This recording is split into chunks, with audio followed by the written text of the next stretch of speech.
Hello ಪ್ರಿಯ ವೀಕ್ಷಕರೇ ಹಾಗೂ ಹಿತೈಷಿಗಳೇ, ಎಲ್ಲ ಹೇಗಿದ್ದೀರಾ? ನಾನು ನಿಮ್ಮ ಕನ್ನಡತಿ ಕವಿ. ನಾನು ತುಂಬ ಚೆನ್ನಾಗಿದ್ದೀನಿ. ಬೆಳಗ್ಗೆಯಿಂದ ಯಾಕೋ ವೆದರು ಸ್ವಲ್ಪ ಇಲ್ಲಿ ಮಂಕಾಗಿತ್ತು, ಮಗ್ಗಿ ಥರ. ಆದರೆ ಈಗ ಬಿಸಿಲು ಹೇಗೆ ಹೊಡಿತಿದೆ ಅಂದರೆ ಹೊರಗಡೆ ವಾಕ್ ಹೋಗೋದಕ್ಕೆ ಚೆನ್ನಾಗಿದೆ. ಇವತ್ತು ವಾಕ್ ಹೋಗಬೇಕಾಯಿತು ಬೆಳಗ್ಗೆ, ಆದರೆ ಎದ್ದಿದ್ದು ಲೇಟ್ ಆದ್ದರಿಂದ ಇವತ್ತೊಂದು ಸ್ವಲ್ಪ ಎಲ್ಲ ಕೆಲಸಗಳು ಇರಿಸು ಮುಡಿಸೋಂಗೆ ತಿರ್ಗಾ ಮುರುಗ ಆಗೋಯಿತು. ಇದು ನೆನ್ನೆದು ಈ ಪ್ರಾಜೆಕ್ಟಲ್ಲಿ ಇವತ್ತೊಂದು ಮುಗಿಸ್ತಾ ಇದ್ದೀನಿ ಕಂಪ್ಲೀಟಾಗಿ. ನಿಮಗೆ ಹೇಗೆ ಅನ್ನಿಸ್ತು ಏನು ಅಂತ ನನಗೆ ಕಮೆಂಟ್ ಮೂಲಕ ತಿಳಿಸಿ. ಮತ್ತು ಇನ್ನೊಂದು ವಿಷಯ, ಪ್ಲೀಸ್ ದಯವಿಟ್ಟು ಯಾರೂ ಇದು ನನ್ನ ಚಾನಲ್ ಸಬ್ಸ್ಕ್ರೈಬ್ ಮಾಡ್ಕೊಳ್ಳಿ ಅಂತ ಕೇಳೋದಕ್ಕೆ ಹೋಗಬೇಡಿ. ಅದು ನನ್ನೊಬ್ಬಳಿಗೆ ಅಂತ ಅಲ್ಲ, ಎಲ್ಲರಿಗೂ. ಯಾರೇ ಒಬ್ಬ ಯೂಟ್ಯೂಬರ್ಸ್ ಆಗಿರಲಿ, ನೀವು ಕಷ್ಟದಿಂದ ಮಾಡಿರ್ತೀರ, ನಾವು ಕಷ್ಟದಿಂದನೇ ಮಾಡೋದು. ಟೈಮ್ ತೊಗೊಂಡು ಯೂಟ್ಯೂಬ್ಗೆ ಎಡಿಟಿಂಗು ಅದೆಲ್ಲ ಮಾಡಿ ಹಾಕೋದು ತುಂಬಾ ಟೈಮ್ ಹಿಡಿಯುತ್ತೆ. ಎಲ್ಲರೂ ಶ್ರಮ ಪಟ್ಟಿರ್ತೀವಿ, ಅದನ್ನು ನಮ್ಮ ಶ್ರಮನ ನಾವೇ ಹಾಳು ಮಾಡ್ಕೊಳ್ಳೋದು ಬೇಡ ಅಲ್ವಾ? ಅದಕ್ಕೆ ಇದನ್ನು ನಾನು ಪ್ರತಿ ಸಲನೂ ಹೇಳ್ತಾ ಬರ್ತಾಯಿದ್ದೀನಿ ಈಗೀಗ. ಯಾಕೆ ಅಂತಂದರೆ ಹೇಳೋದು ಮುಖ್ಯ ಅನ್ನಿಸ್ತು, ಅದಕ್ಕೇ. ಮತ್ತು ಈ ಮಂಡಲ ಆಟದ ನೆನ್ನೆ ಇಂಟ್ರೊಡಕ್ಷನ್ ಹೇಳ್ತಾ ಇದ್ದೆ ಅಲ್ವಾ? ಈ ಮಂಡಲ ಆಟಲ್ಲಿ ಫಸ್ಟು ಇದು ನಮ್ಮ ಇಂಡಿಯಾದಲ್ಲಿ ನಾವು ಹಿಂದೂಗಳು ಮಂಡಲ ಅಂತ ಹೇಳ್ತೀವಿ. ಟಿಬೇಟಲ್ಲೂ ಇದಕ್ಕೆ ಅದೇ ಹೆಸರು. ಆದರೆ ಟರ್ಕಿ ಅದರಲ್ಲೆಲ್ಲ ಎವಿಲ್ ಐ ಅಂತ ಹೇಳ್ತಾರೆ. ಅದು ಹೇಗೆ ಅಂತಂದರೆ ಒಂಥರ ಅದನ್ನು ಮೋಸ್ಟ್ಲಿ ಬ್ಲೂವಲ್ಲಿ ಮಾಡಿರ್ತಾರೆ. ಇದು ಎವಿಲ್ ಐ ಅಂತಂದರೆ ಅದು ಹೊಸದಾಗಿ ಮಾಡರ್ನೈಸ್ ಆಗಿ ಬರೋದು ಇವಿಲ್ ಐ ಇದು ಏನು ಲ್ಯಾಂಪಾಗಿ ಬರುತ್ತೆ. ಅಂದರೆ ಒಂದು ಸ್ವಲ್ಪ ಇದು ಸ್ಟಡಿ ಲ್ಯಾಂಪಂಗೆ ಯೂಸ್ ಮಾಡೋಕ್ಕಾಗಲ್ಲ. ಅದು ಏನೇ ಇದ್ದರೂ ಶೋಕೇಸ್ ಇದರ ಥರ, ಶೋ ಮಾಡೆಲ್ ಥರ ಆರ್ಟಿಫ್ಯಾಕ್ಟಾಗಿ ಯೂಸ್ ಮಾಡೋದು ಇದು. ಆಮೇಲೆ ಈ ಇವಿಲ್ ಐ, ಈ ಕೆಟ್ಟದ್ದನ್ನೆಲ್ಲ ತೊಲಗಿಸೋದಕ್ಕೆ ಅಂತ ಇದು ಮಾಡ್ತಾರಲ್ಲ, ಇದರದ್ದೇ ಇನ್ನೊಂದು ವರ್ಷನು ಯಾವುದು ಐ ಕ್ಯಾಚರು, ಡ್ರೀಮ್ ಕ್ಯಾಚರು, ಅವೆಲ್ಲ ಅದೇ ಬೇಸಿಕ್. ಅದೆಲ್ಲ ಹಿಂದೂಗಳ ಇದರಿಂದನೇ ಬಂದಿದ್ದು ಅದು ಈ ಮಂಡಲ ಆಟಿಂದನೇ ನನಗೆ ಒಂದು ಸ್ವಲ್ಪ ಹೇಗೆ ಅಂತಂದರೆ ಎಷ್ಟು ತುಳಿತಾ ಇರುತ್ತೆ ಅಂತಂದರೆ ಮಾಡ್ತಾ ಒಂಥರ ಅದರಲ್ಲೇ ಮುಳುಗೋಗ್ತೀವಿ.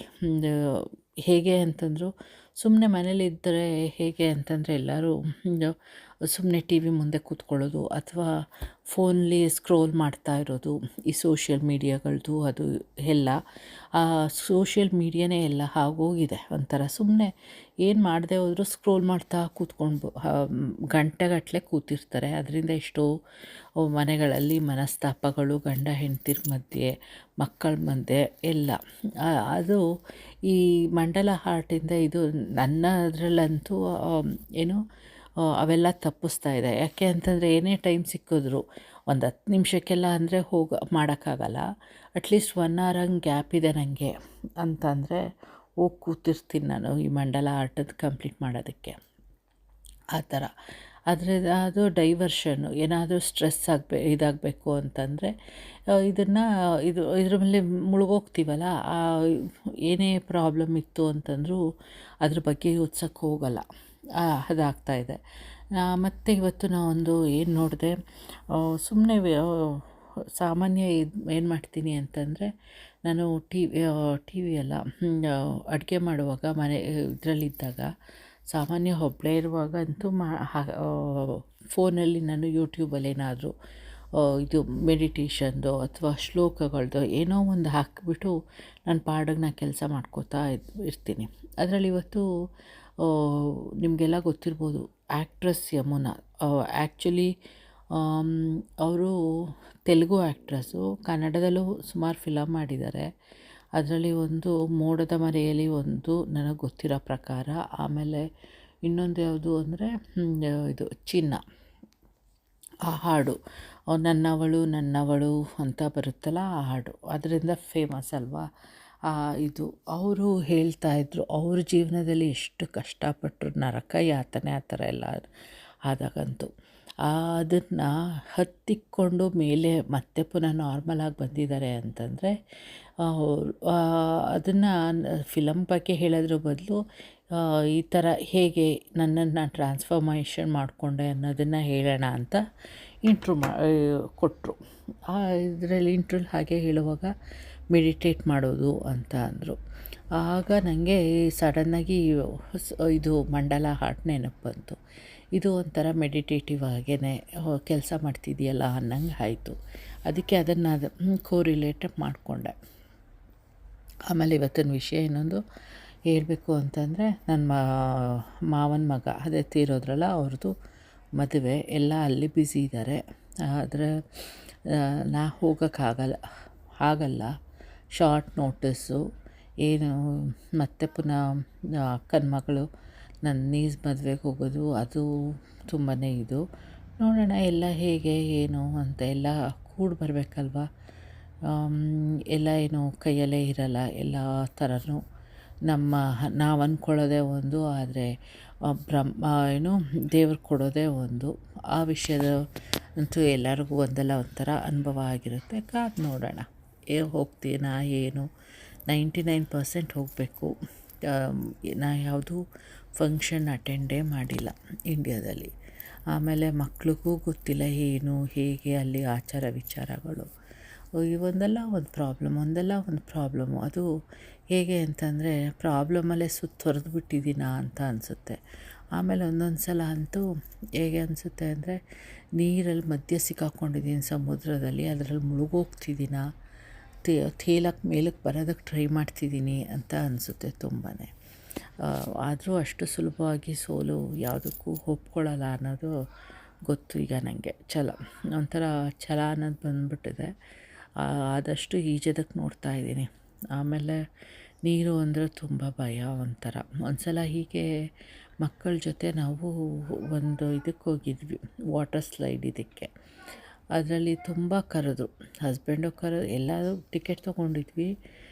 ಹಸ್ಬೆಂಡು ಮಕ್ಕಳು ಆಟ ಆಡಿದ್ರು ಚೆನ್ನಾಗಿ. ನಾನು ಸ್ವಿಮ್ಮಿಂಗ್ ಇದರಲ್ಲೇ ಇದ್ದೆ ಹೋಗೋದಕ್ಕೆ ಅಂತ. ಆಮೇಲೆ ಹೋಗಿ 2-3 ಸಲ ರಿಟರ್ನ್ ಬಂದ್ಬಿಟ್ಟೆ, ಏನೋ ಭಯ ಆಯಿತು ಅಂತ. ಆಮೇಲೆ ಒಂದು ಸಲ ತುಂಬ ಧೈರ್ಯ ಮಾಡಿ ಹೋದೆ. ಇನ್ನೊಂದು ಸಲ ಅಂತೂ ಹೇಗೆ ಹಸ್ಬೆಂಡ್ ಹಿಂದೆ ಇದ್ದಾರೆ, ನಾನು ಮುಂದೆ. ಆಮೇಲೆ ನಂಗೆ ಆಗಲ್ಲ ಅಂದ್ಬಿಟ್ಟು ನಾನು ಬಂದುಬಿಟ್ಟೆ ವಾಪಸ್ಸು. ಆ ಥರ ಆಯಿತು. ಆಮೇಲೆ ಇನ್ನೊಂದು ಸಲ ಲಾಸ್ಟ್ ಒಂದು ಸಲ ಟ್ರೈ ಮಾಡೋಣ ಅಂತ ಅಂದ್ಬಿಟ್ಟು ಹೋದರೆ ಮಾಡಿದೆ ಅಂತ. ಅದು ಸ್ಮಾಲೆಸ್ಟ್ ಒನ್ನು, ಆ ಸ್ಲೈಡು, ವಾಟರ್ ಸ್ಲೈಡು ಸ್ಮಾಲೆಸ್ಟು ಹೋದೆ. ಆದರೂ ಕೊನೆಯಲ್ಲಿ ಏನಾಯಿತು, ಸ್ಲೈಡಿಂದ ಈಚೆಗೆ ಬಂದಾಗ ನೀರಿಗೆ ಹೋಗ್ತೀವಲ್ಲ, ನೀರಿಗೆ ಹೋದ ತಕ್ಷಣ ಮುಳುಗೋಗ್ತಿದ್ದೀನಿ ಅನ್ನಂಗೆ ಆಯಿತು. ಮುಂಚೆನೇ ನಾನು ಹೇಳಿದೆ ಮಕ್ಕಳಿಗೆ, ಫಸ್ಟ್ ನೀವು ಹೋಗ್ಬಿಟ್ಟು ನಂಗೆ ಅಲ್ಲಿ ಕಾಯ್ಕೊಳ್ಳಿ ಅಂತ. ಅವರು ನನ್ನನ್ನು ಎತ್ತಿದ್ರು. ಅದು ಒಂಥರ ಫನ್ನಿ ನನಗೆ ನಿಜವಾಗ್ಲೂ. ಹೇಗೆ ಅಂತಂದರೆ, ಸಾಮಾನ್ಯ ನೀರಲ್ಲಿ ಮುಳುಗೋರು ಹೇಗೆ ಮಾಡ್ತಾರೆ ಹಾಗೆ ಮಾಡಿದೆ ಅಂತ. ಆಮೇಲೆ ಸಡನ್ನಾಗಿ ಎತ್ತಿದ್ರು ನನ್ನ ಮಕ್ಕಳು. ಅದೊಂದು ಇನ್ಸಿಡೆಂಟು. ಆಮೇಲೆ ಇನ್ನೊಂದು ಸಲ ಅಡ್ವೆಂಚರ್ ಪಾರ್ಕ್ ಅಂತಿದೆ, ಅಲ್ಲಿಗೆ ಹೋದೆ. ಅಲ್ಲಿ ಲೂಜ್ ಮಾಡೋಕ್ಕೆ ಹೋದೆ. ಏನೋ ಕೂತೆ. ಫುಲ್ ಟಿಕೆಟು ಜಾಸ್ತಿನೇ ಕೊಟ್ಟು ಹೋಗಿದ್ದು ಎಲ್ಲಾದರೂ ರೈಡ್ಸ್ಗೂ. ಆದರೆ ಮಾಡಬೇಕು ಅಂತ ಒಂದು ಸಲ ಅಂತೂ ಬೆಲ್ಟೆಲ್ಲ ಹಾಕ್ಕೊಂಡೆ. ಈ ಏನಕ್ಕಂತಾರೆ, ಜೆಟ್ ಇದಕ್ಕೆಲ್ಲ. ಆಮೇಲೆ ಆಗಲ್ಲ, ಅಲ್ಲಿದ್ದು ನೋಡಿಬಿಟ್ಟು ಗಾಳೀಲಿ ಹಂಗೆ ತೂರೋದನ್ನೆಲ್ಲ ನೋಡಿ, ಇಲ್ಲ ನಾನು ಮಾಡಲ್ಲ, ನನ್ನ ಕೈಲಿ ಆಗಲ್ಲ. ಇದಂತೂ ನನ್ನ ಮಗನಿಗೆ ತುಂಬ ಇಷ್ಟ ಆಗೋಯಿತು ಈ ಆರ್ಟ್ ವರ್ಕು. ಏನು ಅಂತಂದರೆ, ಅಮ್ಮ ಇದು ತುಂಬ ಒಂಥರ ಐ ಕ್ಯಾಚಿಂಗ್ ಥರ ಇದೆ, ಮತ್ತು ಕಣ್ಣಿಗೆ ಒಂಥರ ಪೀಸ್, ಇದು ಶಾಂತಿ ಥರ ಕೊಡುತ್ತೆ. ಯಾಕೆ ಅಂದರೆ ಸೂತಿಂಗ್, ಕಣ್ಣಿಗೆ ತಂಪು ಮಾಡುತ್ತೆ. ಯಾಕೆ ಅಂತಂದರೆ ತೀರಾ ಡಾರ್ಕು ಅಲ್ಲ, ತೀರಾ ಲೈಟು ಅಲ್ಲ ಕಲರ್ಸು. ಅದು ಚೆನ್ನಾಗಿದೆ ಅಂತ ಹೇಳ್ತಾ ದೊಡ್ಡವನು. ಚಿಕ್ಕವನಂದ ಅಮ್ಮ ಗೋಲ್ಡ್ ಮೇಲೆ ತುಂಬ ಚೆನ್ನಾಗಿ ಕಾಣಿಸ್ತಿದೆ, ಅದು ಸ್ವಲ್ಪ ಗ್ಯಾಪ್ ಕೊಡು, ಆಗ ಅದು ಇನ್ನೂ ಏನು ಅದನ್ನು ಕಲರ್ಸು ಅದೆಲ್ಲ ಎದ್ದು ಕಾಣೋಂಗೆ ಮಾಡುತ್ತೆ ಅಂತ ಹೇಳಿದೆ. ಅದು ಖುಷಿ ಆಯಿತು ಒಂಥರ. ಅಂದರೂ ಇದು ನನಗೆ ತುಂಬಾ ಏನೋ ಒಂಥರ ಇಷ್ಟ ಆಯಿತು. ಡಿಫ್ರೆಂಟಾಗಿ ಕಾಣಿಸ್ತಿದೆ, ಡಿಫ್ರೆಂಟ್ ವರ್ಕು ಅಂತ. ಅದು ಕಲಿಯೋದಕ್ಕೂ ಈಸಿ. ಆಮೇಲೆ ನಾನು ಈಗ ಮಧ್ಯ ಏನು ಮಾಡ್ತಾಯಿದ್ದೀನಿ, ಒಂದೊಂದು ಹೊಸ ಡಿಸೈನು ಇದು ಪ್ಯಾಟರ್ನ ನಿಮಗೆಲ್ಲ ತೋರ್ಸೋದಕ್ಕೆ ಟ್ರೈ ಮಾಡ್ತಾಯಿದ್ದೀನಿ. ಅದೇ ನಿಮಗೆ ಕಲಿಯೋದಕ್ಕೂ ಈಸಿಯಾಗಿರಬೇಕು, ನನಗೆ ಹೇಳ್ಕೊಡೋದಕ್ಕೂ ಒಂಥರ ಈಸಿ ಅನ್ನೋ ಹಾಗೆ ಮಾಡ್ತಾ ಇರೋದು. ಕಲಿಯೋದಕ್ಕೆ ಅಂದರೆ ಪ್ರಾಕ್ಟೀಸ್ ಮಾಡ್ತಾ ಇರಬೇಕು. ಫಸ್ಟೇ ಒಂದು ಸಲ ನೋಡಿದ ತಕ್ಷಣ ಬಂದುಬಿಡುತ್ತೆ ಅಂತ ಅಲ್ಲ, ಪ್ರಾಕ್ಟೀಸ್ ಮಾಡಿ ಬರುತ್ತೆ. ಇಲ್ಲಿಗೆ ಇವತ್ತಿನ ವಿಡಿಯೋ ಕಂಪ್ಲೀಟ್ ಮಾಡ್ತಾ ಇದ್ದೀನಿ. ಬಾಯ್, ಸಿ ಯು, ಟೇಕ್ ಕೇರ್.